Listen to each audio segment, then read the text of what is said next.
Welcome to Speaking of Influence, the podcast about public speaking, presentation skills, and tools of influence and persuasion with presentation skills expert Johnny Ball. Most online content creators seem to agree that live streaming is the future and definitely the way to go. If you have thought about live streaming and you'd like to give it a try, my recommendation is restream.io. It's the service I use, and if you use the link in the description, you will get a $10 credit after you complete your first live stream. Welcome to Speaking of Influence. We are going out live right now. So if you're joining us live, welcome. If you want to join us live in the studio audience, please use the link that you'll see in the description. That way you can come and join us in the virtual studio, and you can even stick around for a bit of Q&A at the end to ask my guest any questions that you might want to put to her. Now, I wasn't planning to have voice coaching as a theme on the show last week, but it did. It came up, and that ended up being what we discussed. We have an expert voice coach with us today. So I love when we get to continue these themes. And her name is Dielle Hannah. She's a voice coach in the UK. She's amazing. One of the nicest people I've had the pleasure of meeting through doing this podcasting. So please welcome Dielle to the show. Thank you, Johnny. That's really lovely. I'm getting glowing reports from you all around today. Honestly, you are one of those people who's so proactive and nice and kind, and it's like, I love meeting people like you, dear. Oh, bless you. Thank you. That's very sweet. Now, Likewise. I know you sometimes you prefer to be called Dee. Do you prefer that, or? Yeah, that's fine. Dee is fine. Okay. Yeah, call me Dee. Okay, we'll go with that. So, Dee, welcome to the show. It's a real pleasure to have you here. I've been looking forward to this conversation for a very long time. You were the first planned voice coach I had on the show. Last week was a little unplanned, but it's still great. We had a lot of fun talking about this. But for the audience benefit, tell us a bit more about what you do and maybe even how you came to be doing it. So, a bit more about what I do. So, I love all things voice. And I began performing and singing at a really young age, and I was a trained singer from a really young age. So I've been training my voice my whole life, it feels like. The bit that counts anyway. And I started my own business many moons ago, and I went to a business training event where I was surrounded by people, and a lot of people were training to be speakers, and a lot of people were coaches, and lots of them were mentioning that they had this amazing 3-day training event and they couldn't get to the end of it without losing their voice. And to me, as a singer who's looked after my voice and trained my voice for many, many years, this was absolutely horrible to my ears. And I just grabbed a couple of people and sort of said, have you tried this and have you tried that? And just kind of revolutionized their world into opening out. Yeah, just the sort of scales falling from their eyes that actually you can train on this stuff and you can improve all of these sorts of things. You can develop vocal fitness, you can develop intonation and modulation and how to engage people and all of those sorts of things. It's not just everything. It's not just your natural charisma.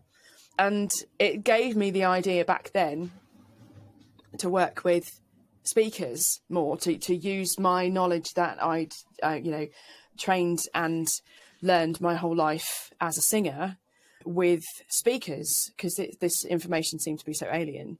And then life took over, and I have worked a little bit with people on and off over the years, and then about 5 years ago Chris and I built our own studio. It's a lovely studio, and started producing audiobooks, which is a medium that I've always loved. And we were working with a lot of business authors, and it is my belief that if you have a message, then the best voice to deliver that message is yours.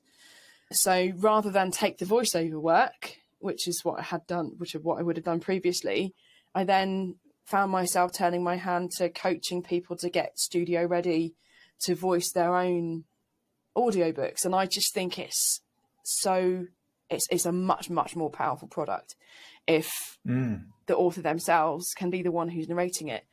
So that's sort of my journey with speakers. And then, the delights of lockdown meant that it gave me the time to actually develop some specific programs for speakers So it's much more tailored towards, rather than sort of, you know, giving you singing exercises and tacking on things that you might do with someone who sings as well as speaks or whatever. It is 100% tailored towards speakers. So yeah, in a nutshell, that's sort of how we came to be where we are. That's great. I think I might want to ask you a bit more about the audiobook stuff a bit later on in our conversation, but that's not where I want to start. I want to start where one of the things I know as a speaker, not as a singer, so people who've heard me sing will know why that's the case, but as a speaker, most speakers, and I've been guilty of this myself very much, do not really look after their instrument, their voices particularly well, and don't really do workouts, warm-ups, or any real work on their voices to improve the quality or sound of the voice. Now, a lot of my speaking work is doing the podcast, and I will admit I haven't done any, other than speaking to people, I haven't done any warm-ups or any preparation for the show. Do you find that's very common? People just don't really do a lot to take care of their voice. Absolutely. I'm just going to say I'm just going to interject myself. I'm actually a very approachable, down-to-earth, candid coach, but I am and very understanding about the pressures of life in general. I am going to say, though, we are shocking on this front. Even people who do know don't do it. And so it's shockingly common. I find myself in all areas of life, actually, that lots and lots of people are professional voice users and they're not aware of it.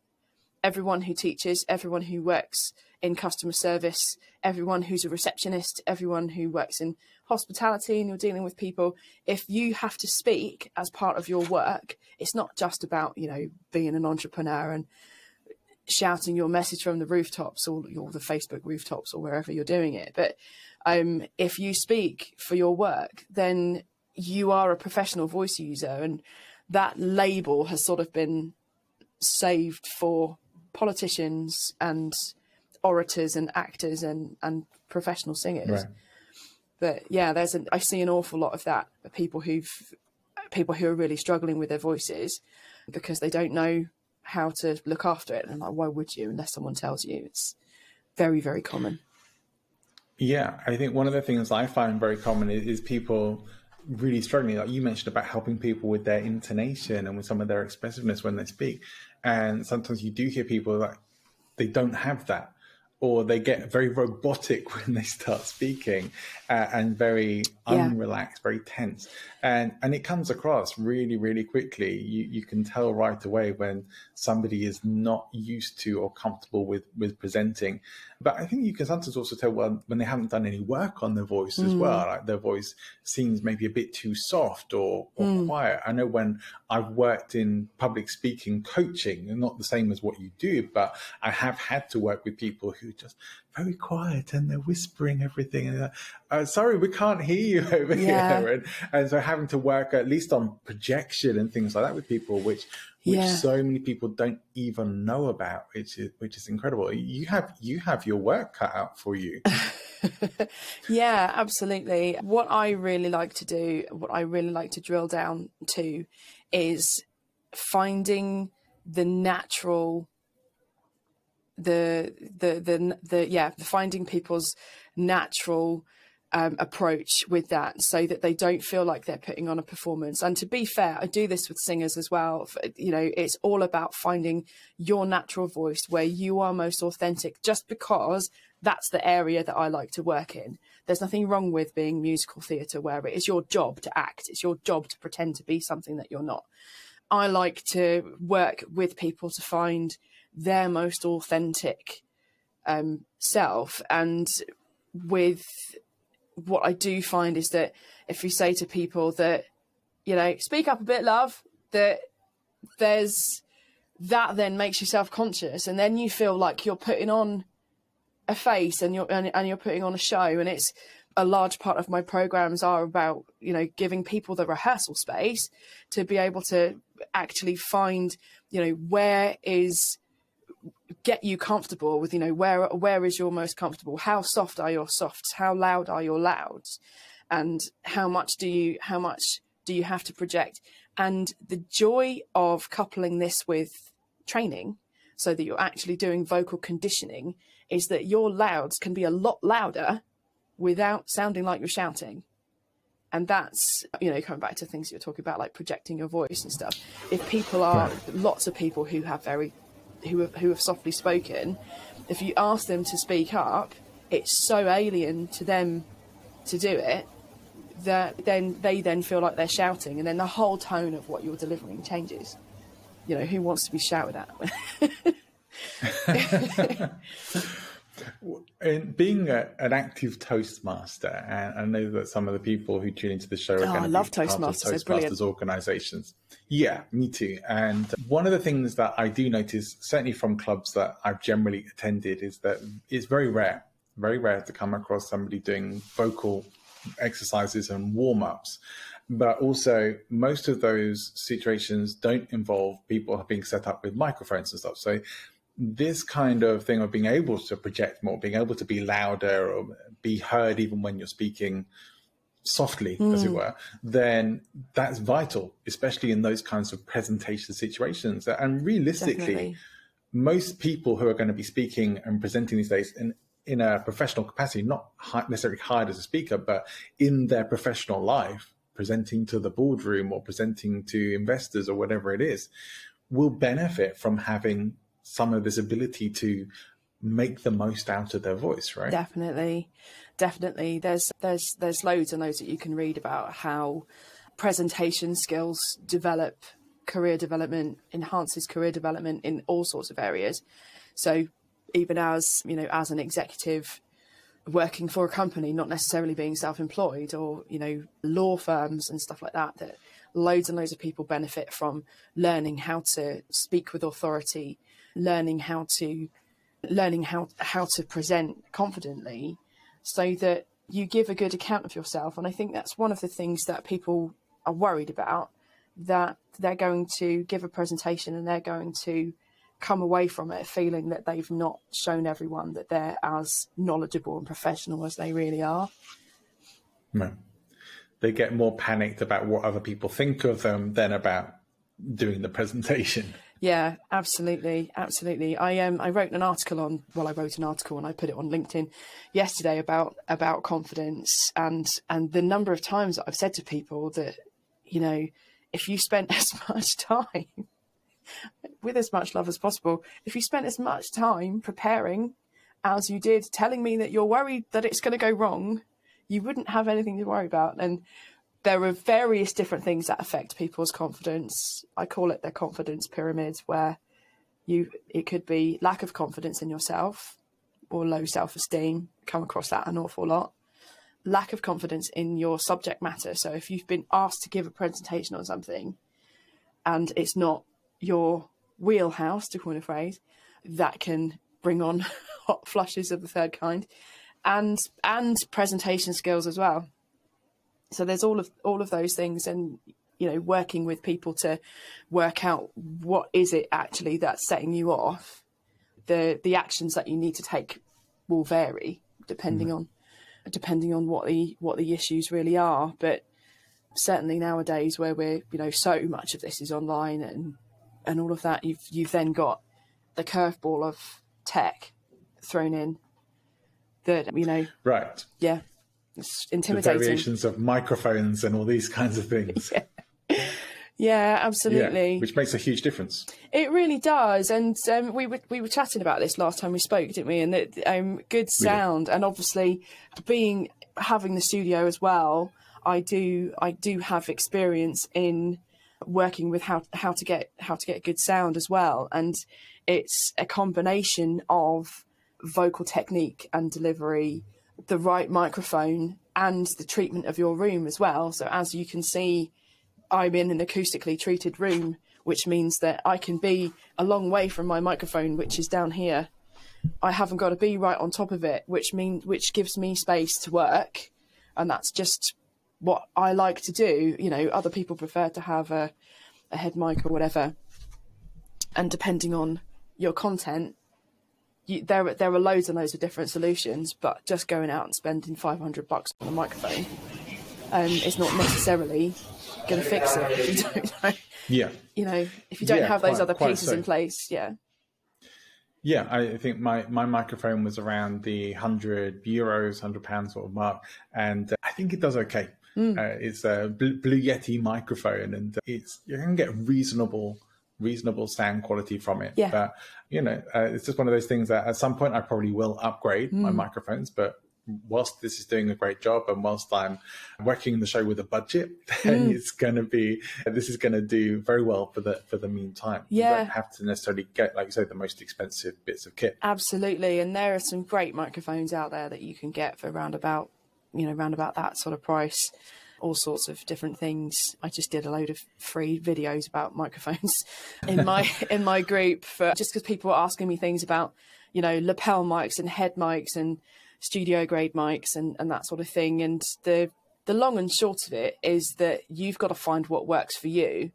There's no one size fits all, but it is a combination of those three things. It is if your space, your kit, and your vocal delivery. So finding the sweet spot of what that is for you, and how that can best serve whatever it is that you're trying to do.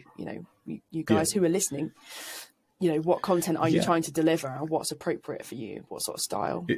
It's not necessarily that you have to transform a room of your home into a sound studio. It's there are ways of improving your audio quality and at least getting it good enough that it's not going to sound horrific when you put out audio or video content. Yeah, absolutely. Would you like me to speak on that a little bit?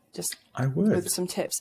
So yeah, obviously I'm sat in an acoustically treated box because I am in a professional I'm in a professional recording studio. I'm not always in a professional recording studio, and there are loads of things that you can do to improve your sound. So things to be aware of are stuff like hard surfaces and high ceilings. I think we talked about that last time, didn't we? Yeah. And if you are getting a lot of reflections, so if you're sat in front of, if you've got a window behind you or something, hard surfaces around you, you're going to get more reflections of sound, which can make it more difficult for you to be heard well. You can do all sorts of things.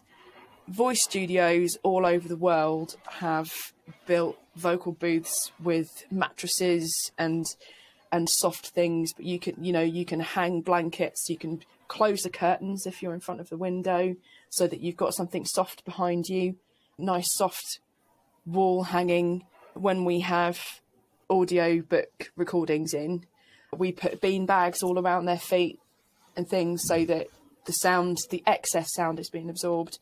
I promise I don't get paid to promote these, but I spoke to you about this. I know. I bought mine. I have it. For those who are Johnny on video here, you can see it just about on the video using there. It. Great. Yeah, I'm using it right now. This is called an eyeball, and this is something that goes over your mic. So rather than treating your room, you can pop this over the mic, and it does a lot of those. It serves a lot of those purposes of acoustic treatment. I believe this is around $30. So depending on where you live, I think you may have had some importing issues, didn't you? Yes, thank you, Brexit. Yeah. The import to Spain ended up costing me about the same as the actual kit. Yeah. That is a shame, but compared to I did try and find some ways around it, but there was no getting around it. However, I have been using it since the day it arrived, and I have noticed significant improvement in my audio quality. There you go, little tip there. That's great. I'm really glad. Yeah. Very worthwhile. Yeah, brilliant. Yeah. It's really, really easy to use. If you do live on the continent, you can try Thomann. THOMANN, I think. They're based in Germany, and they're really good for gear. But I think you got that from Studio Spares, didn't you? So can give that a go. Or if you happen to be visiting the UK, get it there. Get it delivered to you while you're visiting. which was going to be another potential option, but I didn't want to wait that long. I have to be honest about that. Yeah, that's true. I'm glad you found it useful anyway. And even at double the price, it's a really user-friendly, easy, cost-effective way of improving your sound, regardless of what room you're in. So if you are finding that you're getting lots of echo or whatever, that it saves you, if you're not really sure what you're doing, just randomly putting coats and blankets in places to see if that helps, you know. or trying to record in the wardrobe, which I have people do as well. Yeah, there's traditionally you would make baffles in the studio, so you've got it's like a mattress on wheels, and you just move it around so that it's in the right place. But I think people in the offices that I work in might get a bit suspicious if I wheel in a mattress one of these days. But at best they'll think I'm moving in. At worst, for goodness sake. No, I'm not sleeping here. I'm not sleeping here. I'm not. Oh, honestly, I go home at nights, which I think they already think I don't. But that's great. So, some great tips. I'd like to come on to talking to you about what you do with your clients. Like if someone comes to you, and I'm guessing you probably have some people who've never done any kind of vocal training before. Yeah. Where do you start with people?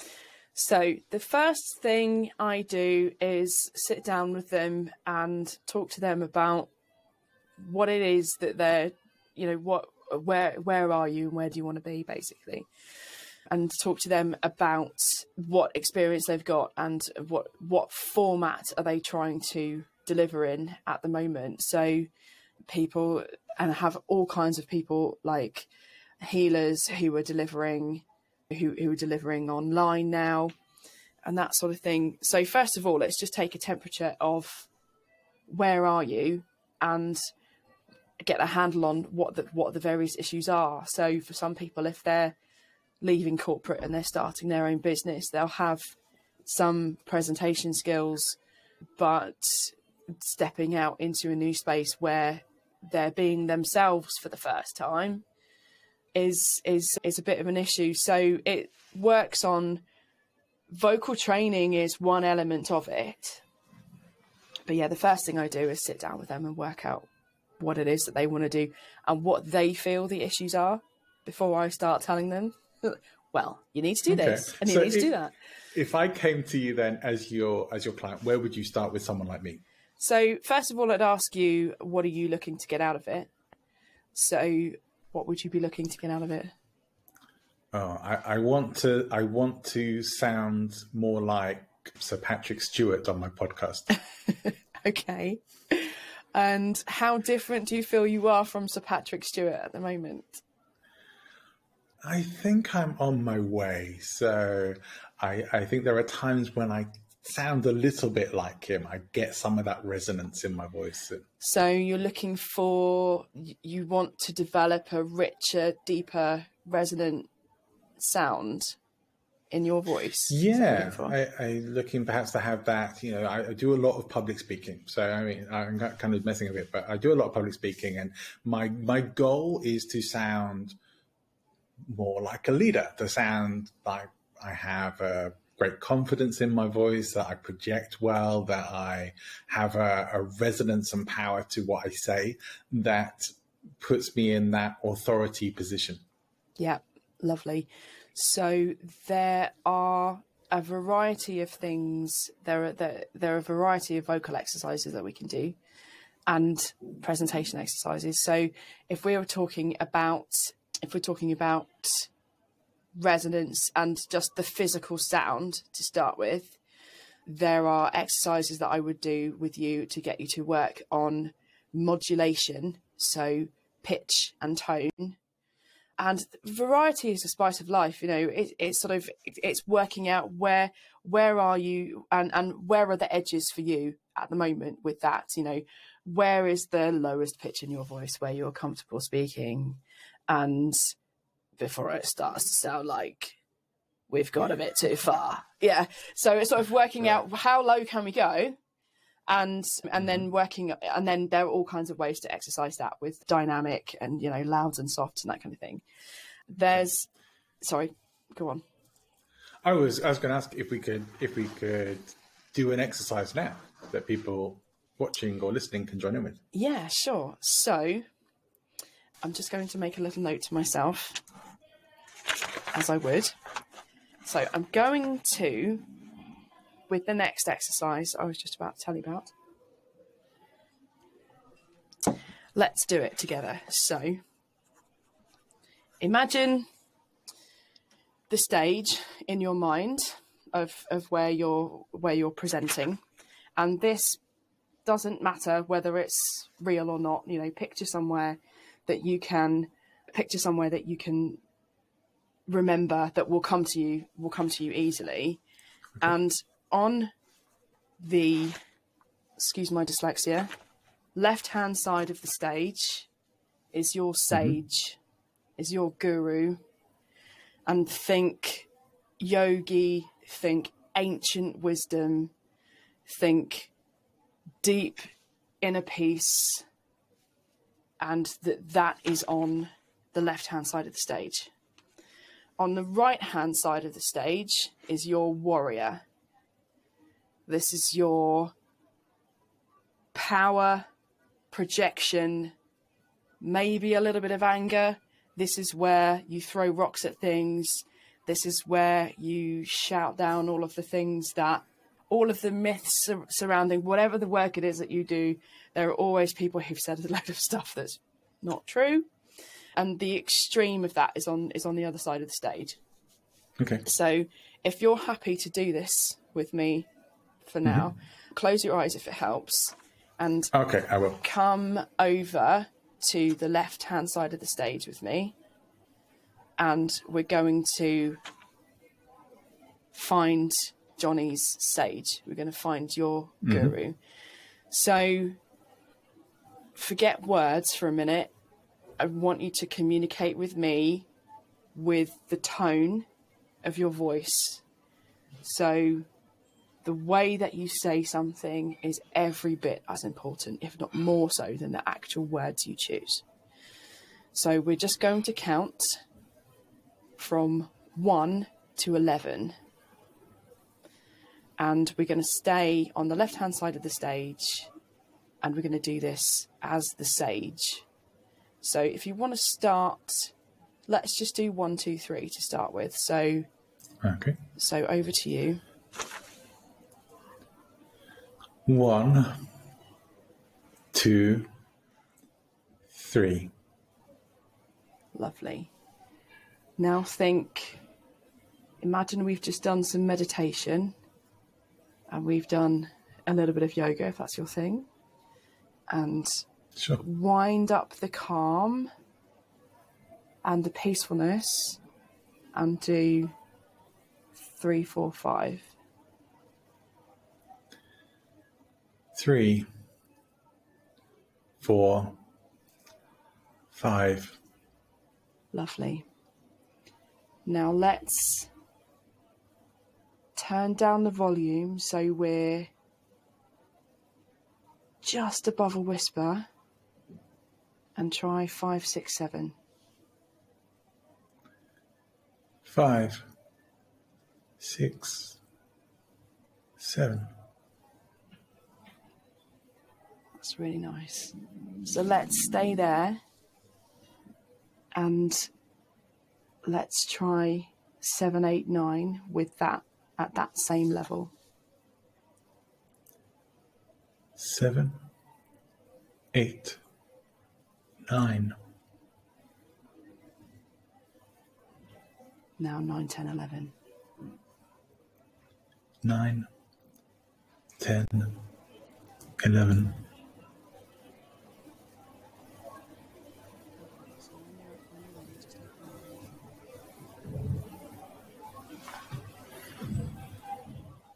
I didn't start snoring or anything like that.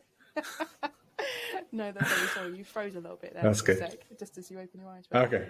So it's just bringing you to that point where I think we all have a box of this is how I speak when I'm presenting. And I'm just looking at bringing out the contrast and bringing out bringing out more, finding where the extremes are. And I think even when I said to you, stay here and let's do, I think it was 7, 8, 9, it was even more peaceful when you came back to that. And I think there is definitely room for that making the quieters quiet, what it does is it draws people in. So I think it's, and sorry, this is a little bit of a segue from the exercise itself. I'm just vamping now, but it's beaten into us at school that when you speak in assembly, you have to speak up. And there is massive, massive power in being quiet, being peaceful, and drawing people to you with that tone of voice. We think if someone's going to tell you a secret, you lean in. And there's a huge amount of power there. So I think I'm really glad that we're recording this, because obviously you can reflect on that. I think when we were around 7, 8, 9, 9, 10, 11, we really found, I think if we were to go further than that, it would be interesting to see what the effect would be to go further than that. But I think that's round about where your sage edge is. So let's come over. So let's do the same. So come over to the right hand side of the stage with me, and we're going to look. Okay, good. I was hoping we were going to do this bit as well. Cool. I'm ready. Yeah, let's. So warrior. This is power, stance. Nothing's going to get me down. And if there, for those of you who have any kind of spunky anger in your brand, then you can bring in a little bit of that over here at the warrior. Obviously, I don't think it's ever constructive to point and swear and call names and things like that. But let's not do that today. Let's not today. But okay, so for warrior, let's do the same thing. So channel your inner warrior and think about the fights that you want to fight with your business, and the ground that you want to stand in, and the area that you want to own. And let's fight for it with 1, 2, 3. So whenever you're ready. 1, 2, 3. Excellent. Okay. So there's definitely some punch there, and there's definitely some ownership. Let's dispense with the nice professional edge just for the sake of the exercise. So 3, 4, 5, and wind up the gutsiness. 3, 4, 5. Wow, what a difference. Beautiful. Okay, so let's keep going with that. 5, 6, 7. 5, 6, 7. Excellent. And again, 7, 8, 9. 7, 8, 9. Great. And let's be really angry to finish. 9, 10, 11. 9, 10, 11. Great. Okay. So how was that for you? It was interesting. Very different energy. And it's something I'm thinking, I don't know if I ever really feel like I've accessed that in speaking before. So that's interesting to me. Yeah, great. So sorry. No, go on. I've got one more bit. If you want to. Okay. If I do, and then I'll come back to the point I was going to make, because it's more of an observation. Yeah. Okay, great. Okay. So in a full coaching session, we would spend a little bit more time going over those two things. Now let's come to the last section, which is walking across the stage from sage to warrior. So we're looking for a transition from your softest, wisest soft to your angriest warrior. So this is why the visualization can help, and you can translate this to any space. So if you are in, ballroom at a hotel, at a conference or something, you can map out your movement as well, if that's appropriate. But it also can help you with your prep, that which bits do you want to deliver like a sage? Which bits do you want to deliver like a warrior? and there's all of that ground in between. So let's come over to Sage. Let's just check in with Sage. So just channel that peaceful yogi. Yes. And let's just find that edge first, because we've come quite away from there. So do you want to just try 1, 2, 3? 1, 2, 3. Lovely. Okay. And when you did that before, you did it a lot slower. So let's try that. I really like the tone. Let's try it again with that peaceful space in between the numbers. Try 1, 2, 3 again. 1, 2, 3. Lovely. Okay, so let's call that our starting point. And then we're going to walk across the stage. So 1 is full Sage. 11 is full warrior. In your own time and your own expression, walk across the stage 1 to 11 so that we arrive at warrior at 11, and just go straight through the numbers. So whenever you're ready. Okay. 1, 2, 3, 4, 5, 6, 7, 8, 9, 10, 11. Excellent. Excellent. So as you're moving more towards warrior, you're speeding up. You were elevating in pitch as well. I'm not sure if that was conscious or whether you were aware of that. We're elevating in pitch and volume. So all of those things are coming together. And then, it's good to do that. That's an exercise that you can do and just walk around while you're doing it. I am definitely going to be doing this. I love this. I love this exercise. Yay. And, so the thing that came up to me whilst we were doing this is I'm thinking, okay, well, why did you choose a sage and a warrior? I'm thinking, okay, well, these are archetypal figures, right? These are the archetypal energies that you're getting me to imagine tuning into and channeling for myself. Do you generally go for using the archetypes that you feel are the best fit, or for where people are looking to go with their show, or are these the two that you generally use in that exercise? I think they are images that most people can relate to in some way or another. And there's some ground that, I mean, I talk about yoga a lot because I do a lot of yoga, but it's that most people have a message that they feel passionate, so they feel like a warrior about, and that they have some wisdom to offer. So it is something that it's accessing that part of yourself, and that not everything has to be delivered at 11, literally. That going with those two images is something that's, I find, easy to remember, and just the picture in your mind of what that is channels a lot of energy and expression without having to say. I guess you could use that. You could use that with any archetype that you want to embody for whatever purposes for your presentation. So it's a great exercise for acting and for voice. Yeah, definitely. If you wanted to swap one of those for a clown or something that has a totally my usual energy. Voice, you mean?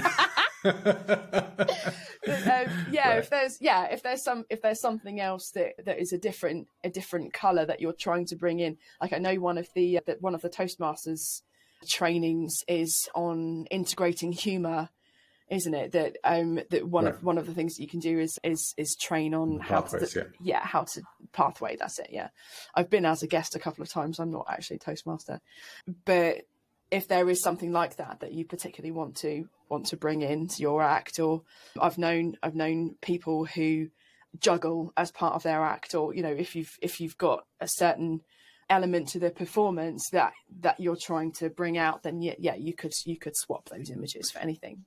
I've done magic tricks as part of some of my presentations before. That's always fun, but not too many people know. through the history of the show, I brought on a lot of humorous speakers and professional comedians as well, and I always loved talking to them about many of the different aspects around comedy.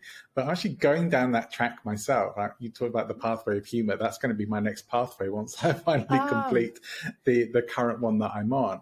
But doing a lot of courses and reading and learning around stand-up, and yes, you can learn how to do stand-up, and that's where I'm heading with a lot of my stuff at the moment, because I love making people laugh, but it's a really great resource to have when you're on the stage. And so these kind of exercises are, the embodiment is so much more important, especially if you want to be funny when you're presenting. That I'm thinking, I'm loving this. I'm so happy I've had you on the show.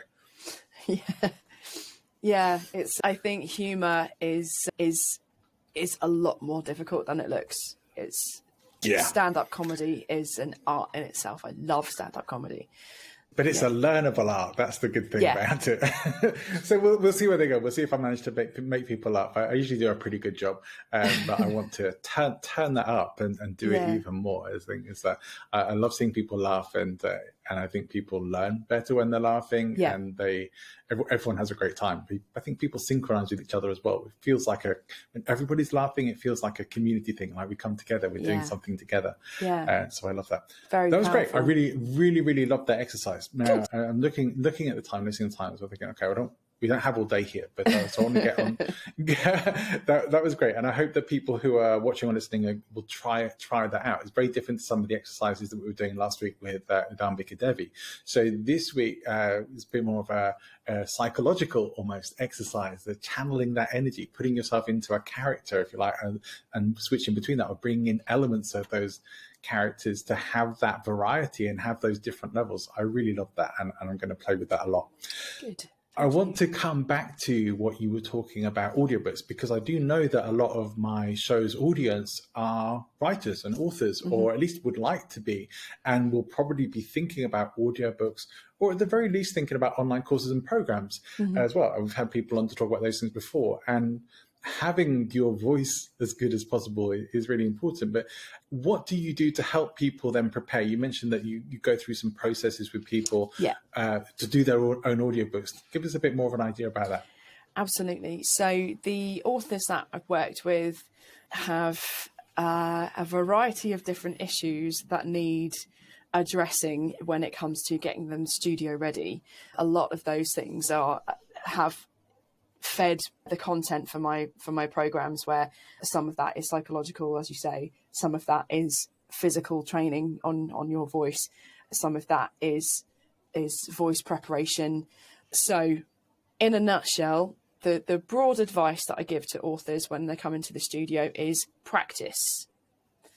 I know it's weird to sit there and read your book out loud to yourself, but practice it, because it is really intense. And this is why you would normally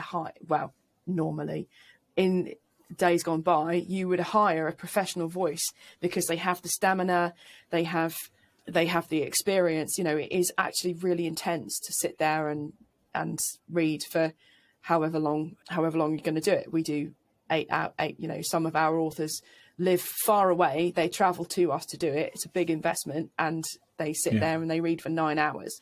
That is a long old day. So first of all, practice. Don't be afraid to breathe. Being in task mode, I think, when you're in the studio means you just ramble on, but read on and on and on and on and on. If you know that, if you've got a little bit of prep time, I mean, there are some exercises that you can do that will make a difference within a week. So if you know that you've got a studio session coming up, do some training, do some vocal exercises, do some conditioning exercises, so that your voice is actually stronger and more expressive to be able to do that. Nutrition and hydration is massive. I can tell you that every single author who's ignored this advice, I can tell you where their voice gave out in their audiobook. That round about chapter 7, because you ignored me and you didn't. Having 4 coffees in the morning is really not going to help. And when you're drinking it, you think it's not going to make any difference, and it will, believe me. Dehydration makes a massive difference to your voice. So here's one of my best pieces of information, it takes up to 4 hours for the water that you drink to systemically hydrate your vocal cords. When you drink water, it doesn't go anywhere near your vocal cords. If it did, you would drown, because that goes down to your lungs. Good to know, yeah.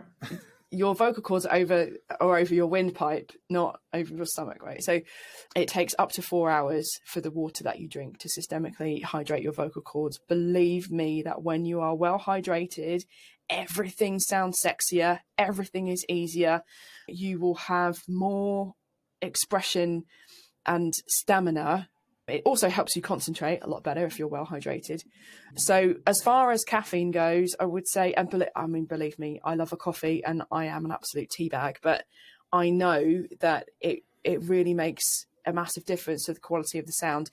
Sorry, this is really gross. A lot of vocal coaching is talking about phlegm. There are loads and loads of different types of phlegm. And when you drink coffee or when you're dehydrated, you get that thick, claggy sort of phlegm where you just want to clear your throat all the time.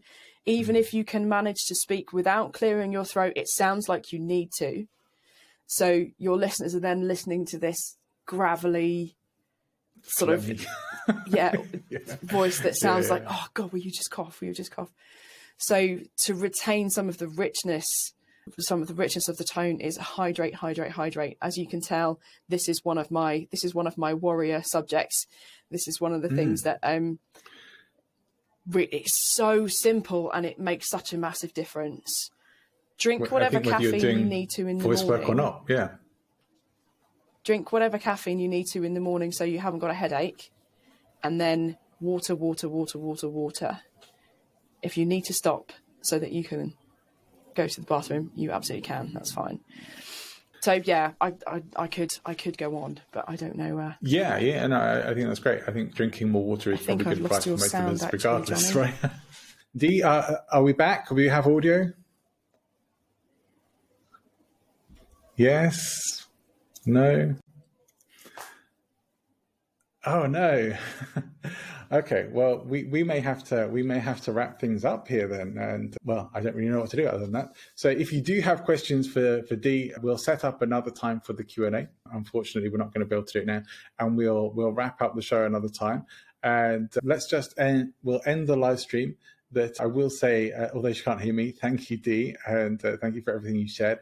I will give you all the information for how you can connect with Dee. Dee has on her website a free giveaway, which is for 3 minutes of vocal exercises that you can do to warm up your voice. We'll make sure that you have that in the episode description as well when the show comes out with the edited version or as a podcast episode. You will be able to get that link to get those free vocal warm-ups from Dee.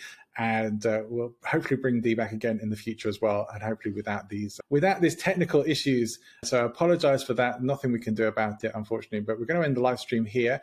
Thank you for tuning into the show. If you've joined us live, if you're not live with us, you can join us live for any of the shows and also for the show Points of Change. Join us live in the virtual studio, become part of the experience yourself, and get the opportunity to ask questions from yourself to my guests, not as part of the live streams, but as part of the after show. So if you want to be part of the after show, the Q&A, then make sure you're following me on social media. Make sure you're following this show, that you're subscribed to the channel. And speaking of influences, the show, you can find us on YouTube as well. And you can find us on all good podcasting networks. Let's end the live streaming here. And apologies for the technical issues. Nothing we can do about it. Thanks for tuning in. I hope you've enjoyed the show. Despite our technical issues, please remember to subscribe. And whilst you're here, why not pop over to presentinfluence.com and grab yourself a free copy of the last minute presentation checklist. It might just save your butt someday. Next time on the show, I'm speaking with Moeed Amit about the psychology of buying. It's a great show. He's an expert on influence and particularly in sales. If you are a business owner or involved in sales in any way, you won't want to miss it. Also coming up soon, a more adult-themed episode with the incredibly funny Jordan Power. We're going to be talking about some very salacious topics, and it's going to be for adult ears only. Also coming up not long after that, we're going to be talking about getting your own book published with Leandra LaRouche, and that's going to be a great show too. There's so much exciting stuff coming up. Make sure you subscribe. See you again next time.